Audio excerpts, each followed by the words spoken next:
Questões de Família, com José Eduardo Coelho Dias. Oferecimento Med Senior, o plano de saúde para bem envelhecer.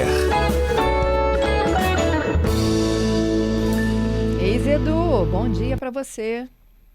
Bom dia, Fernanda. Bom dia aos nossos queridos ouvintes da Rádio CBN. Nossa série especial sobre união estável, hoje, é um passo a passo de como oficializar esse negócio, não é? É isso aí. Vamos lá, Fernanda. Nós temos algumas formas de oficializar a união estável.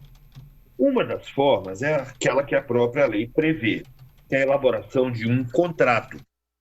Esse contrato pode ser um contrato particular entre as partes, assinado preferencialmente na presença de duas testemunhas, porque ele passa a ter força executiva entre aquelas partes. Outra forma da gente elaborar, né, formalizar uma união estável é se dirigindo a um cartório acompanhado por um advogado e requerendo, né, a elaboração de uma escritura pública. O que vai constar nessa escritura pública? As regras daquela união estável. Período de começo, regime de bens aplicado, tudo ali. E com relação ao regime de bens, Fernanda, se você não especificar qual é o regime de bens que você pretende, vai valer o regime semelhante ao regime da comunhão parcial do casamento, ok? Uhum. Feita essa escritura pública, você pode levar essa escritura pública a registro, registrar no cartório de registro civil.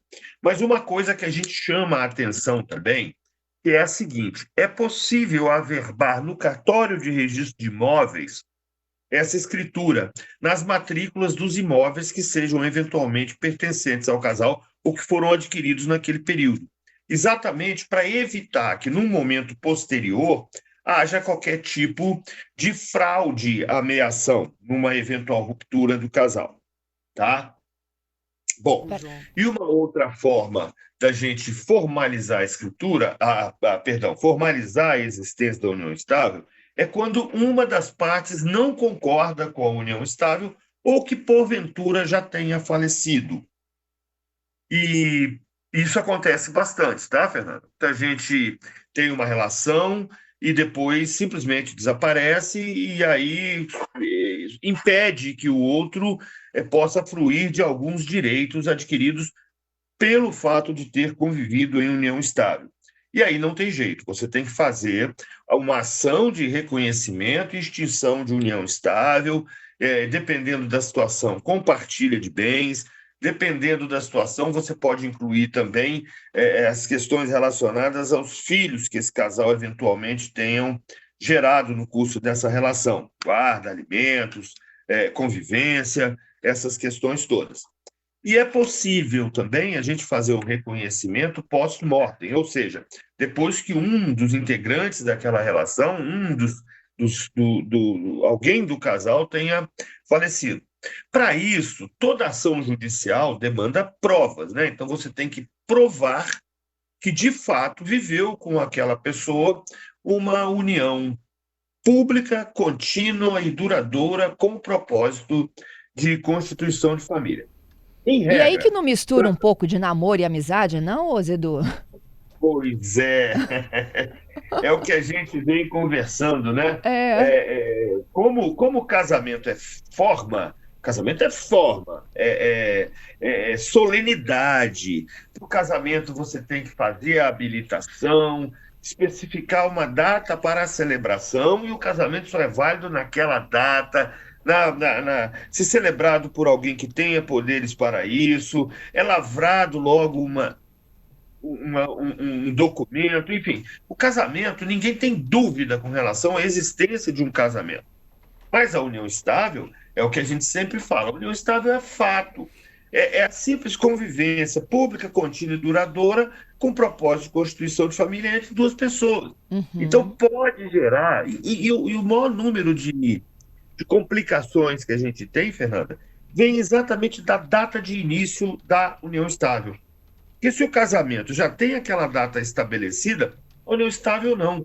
É muito difícil você demonstrar que dia que as escovas de dente foram juntadas, né? Ou seja, que Verdade. vocês passaram a conviver como um casal.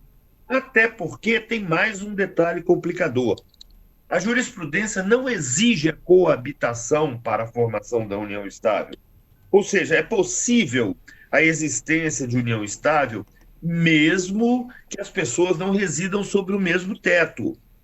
E aí nós temos que pensar no lado contrário também.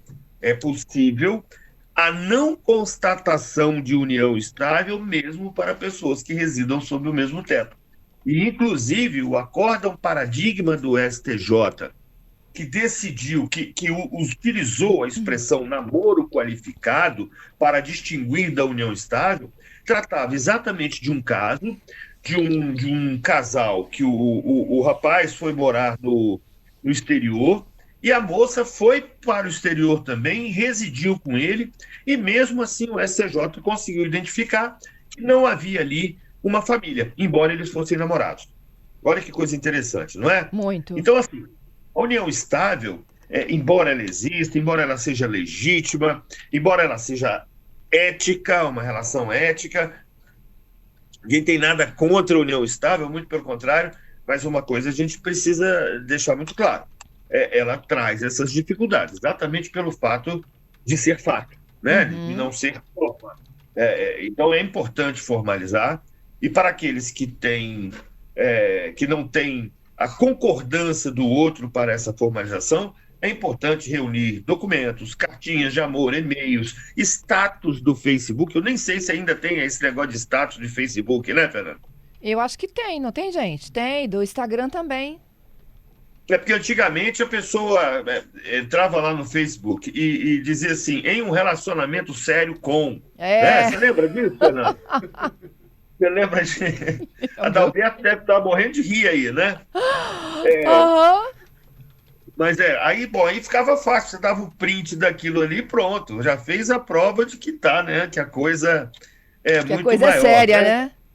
Que a coisa é séria, já era um indício. Aí juntava aquelas fotos apaixonadas dos casais, porque tem uma prática também dessa de rede social, que é o seguinte, o casal termina, no mesmo dia somem todas as fotos, né? Enfim, mas é isso, é juntar as provas, juntar testemunhas, juntar declarações de vizinhos, de parentes, de pessoas que conviviam com aquele casal, que possam demonstrar que ali não era só um casal de namorados, mas que era uma família, tendo ou não filhos, residindo ou não sob o mesmo teto, que aquele casal se apresentava socialmente como uma família, como casados, que esse casal ostentava essa relação de forma contínua, de forma duradoura, né? Enfim, juntar todos esses elementos, e é possível judicialmente comprovar essa união estável, e aí passa a ter reflexos patrimoniais, né? Porque Entendido. na comprovação da união estável nós vamos ter também a reboque vem o regime de bens, e isso pode significar muita coisa. Ok. Eu tenho perguntas de milhões aqui dos nossos ouvintes. Vou fazer o seguinte, vamos juntos para o Repórter CBN? E eu volto. E na volta a gente responde? E a gente responde em instantes, tá? Tem o Leandro, tem a Isamária, tem um outro aqui que está pedindo para não se identificar, mas todos com perguntas muito legais para que você possa nos ajudar aí na principal diferenciação de casamento e união estável. Voltamos já. Vamos lá. Segunda-feira é dia de questões de família. Estamos ao vivo com o comentarista José Eduardo Coelho Dias. A gente fala sobre união estável, passo a passo para formalizar, né, essa união estável. E aquela pergunta de milhões, Edu. Gente, não consegui ainda entender a diferença entre união estável e casamento. É o Leandro. Quais são as principais diferenças, Edu? Bom, a diferença fundamental é que o casamento depende de toda uma formalização. O que acontece? Nós temos aí até um problema no âmbito jurídico aí, é que quando a gente lê a Constituição, lá, o artigo 226 da Constituição, a gente vê que há uma diferença, que como se o casamento fosse uma instituição e a união estável uma instituição também, uma situação um pouco abaixo hierarquicamente do casamento, né? Porque tanto é que a Constituição fala na necessidade do Estado, da sociedade, facilitar a conversão da união estável em casamento. Então é como se o casamento fosse mais importante do que a união estável. Mas o que acontece? O Supremo vem analisando, os tribunais superiores, de uma forma geral, vem analisando e chegando à conclusão de que, na prática, não existem tantas diferenças assim, ou seja, que as diferenças são sutilezas, são insignificantes e que estariam mais voltadas à forma. Tanto assim que considerou inconstitucionais diversos dispositivos do próprio Código Civil que estabeleciam diferenças entre os participantes de um casamento, os cônjuges, e os de uma união estável, os companheiros. Por exemplo, a herança para a companheira / companheiro, pela redação original do Código Civil, artigo 1790, ela foi considerada inconstitucional por estabelecer a diferença entre os dois. Então, na prática, Leandro, não tem muita diferença. A grande diferença é essa que a gente está falando. O casamento, como ele é formal e solene, você tem uma facilidade maior de identificá-lo no tempo. Porque o casamento começa a partir de um ato onde você assina, onde você registra, e a união estável começa a partir de fato, da convivência pública, contínua, e ninguém é capaz de dizer com precisão, creio eu, que dia começou uma união estável. Mas você pode saber com certeza que dia começou o casamento, né? É difícil você identificar o começo de uma união estável. Casamento, não. Tem a data, está na certidão. E é basicamente isso. Não tem tanta diferença assim, não, na prática. Vamos lá. Tem um outro caso aqui, ó. Tem um namorado de 10 anos. Por 2 oportunidades, tentamos morar juntos, no mesmo endereço, na minha casa, mas não deu certo. Continuamos juntos, mas em casas separadas. Isso pode ser considerado uma união estável? Sujeita a partilha, direitos e tudo mais? Depende de como eles se apresentam socialmente. Se eles são reconhecidos na sociedade como um casal, ou seja, como uma família, ou seja, se esta família formada pelos dois já existe e é identificada socialmente assim, sim, aí ela vai ter tudo direitinho. Mas se vocês são conhecidos como namorados, queridinhos, paquerinhas, enfim, qualquer outra denominação, porque tem muita gente que namora 15 anos dizendo isso aqui é meu namorado e não tem a relação pública de união estável. Não conseguem ser reconhecidos como casal, efetivamente. Casal no sentido de família, né? E então não dá para a gente responder assim. O que a gente fala é genericamente. O conceito de união estável, relação pública, contínua, duradoura, com propósito de constituição de família. Se você se enquadra nesse conceito, independentemente de residirem sob o mesmo teto, sim, vocês podem ser reconhecidos como integrantes de uma relação de união estável. Comprei um imóvel financiado e iniciei uma situação de união estável. Esse imóvel entra na partilha de bens em caso de dissolução da união estável? Isso aí é uma situação bastante interessante. O que acontece? Se não for especificado por contrato ou por escritura qual é o regime de bens dessa união estável, nós vamos presumir que o regime de bens é o da comunhão parcial. E o regime da comunhão parcial só se comunicam os bens que foram adquiridos de forma onerosa no curso dessa relação, depois que a relação começou. E aí, olha a situação que bacana. Ele adquire parte desse imóvel antes da formação dessa união estável. Ok? Só que ele paga parte desse imóvel durante a relação, as prestações, os aportes que são feitos para quitar o financiamento. Isso são durante a relação. Então, o que nós temos que dividir aí?